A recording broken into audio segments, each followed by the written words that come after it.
My life, a tapestry of silk and thorns. Crowned a queen in my cradle, yet forever a pawn in the games of men.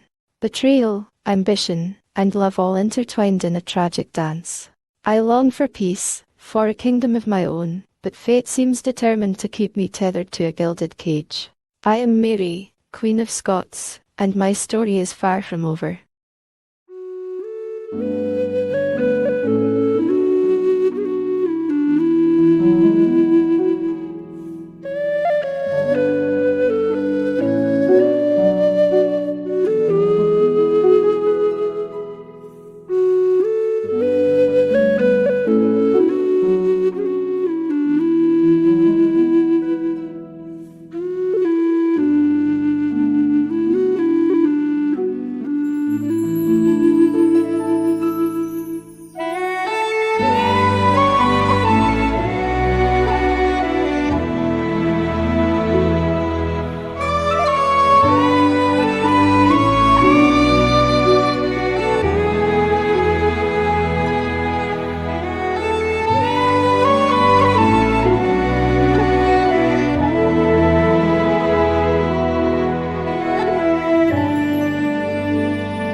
Mary Queen of Scots.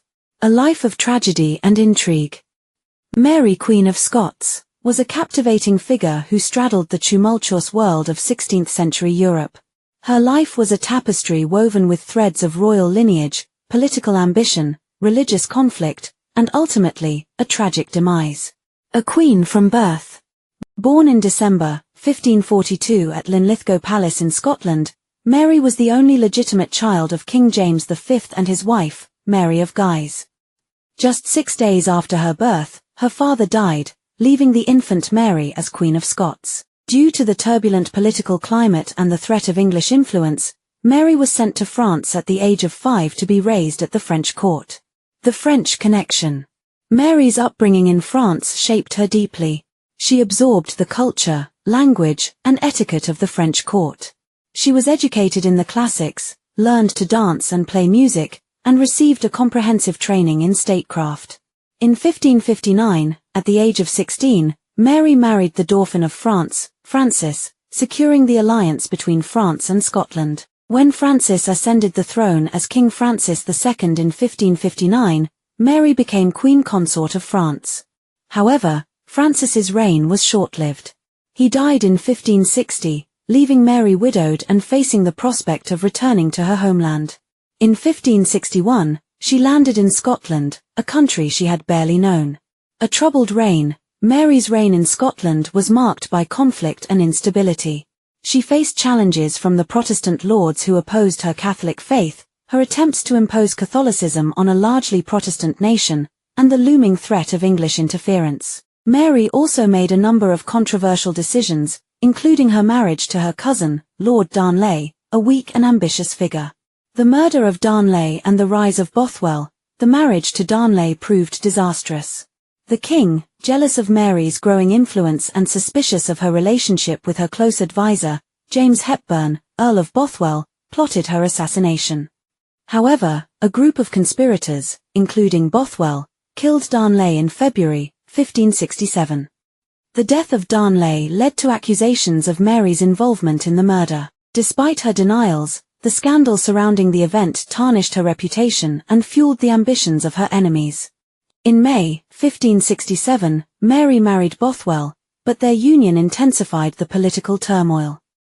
The lords rebelled against her, imprisoned her, and forced her to abdicate in favor of her infant son, James VI. Escape and imprisonment. Escaping from her captivity, Mary fled to England seeking refuge with her cousin, Queen Elizabeth I. However, Elizabeth, threatened by the prospect of a Catholic queen on her throne, kept Mary under house arrest for 19 years. Execution and legacy. Despite numerous attempts to secure her freedom, Mary remained a captive. In 1586, she was accused of plotting to assassinate Elizabeth and was found guilty of treason. Despite international protests, Elizabeth signed the death warrant, and Mary was executed at Fotheringhay Castle on February 8, 1587. Mary's tragic life continues to fascinate and inspire. She was a woman caught in the crosshairs of political and religious power struggles. Despite her flaws and the controversies surrounding her, Mary remains an enduring figure, captivating imaginations with her beauty, her intelligence, and her dramatic fate. Her story serves as a reminder of the complexities of power, the fragility of trust, and the enduring power of human ambition.